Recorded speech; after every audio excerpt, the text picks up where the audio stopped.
السلام علیکم ورحمۃ اللہ وبرکاتہ۔ یہ ایران کے بہت تاریخی قدیمی شہر اصفہان کا وہ پرانا آتش کدہ ہے۔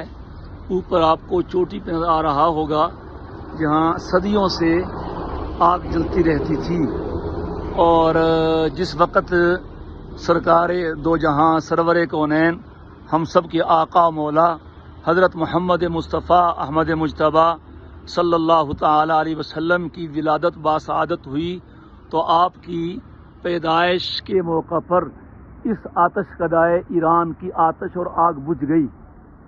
یہ وہ جگہ ہے جہاں ہم اس وقت کھڑے ہیں۔ اللہ اکبر۔ یہ یہاں کا آتش کدہ ایران میں بھی نبی کریم علیہ الصلاۃ والسلام کی نبوت کی صداقت کی سچی گواہی 1400 سال گزرنے کے باوجود بھی دے رہا ہے۔ اللہ اکبر۔ السلام علیکم ورحمۃ اللہ وبرکاتہ۔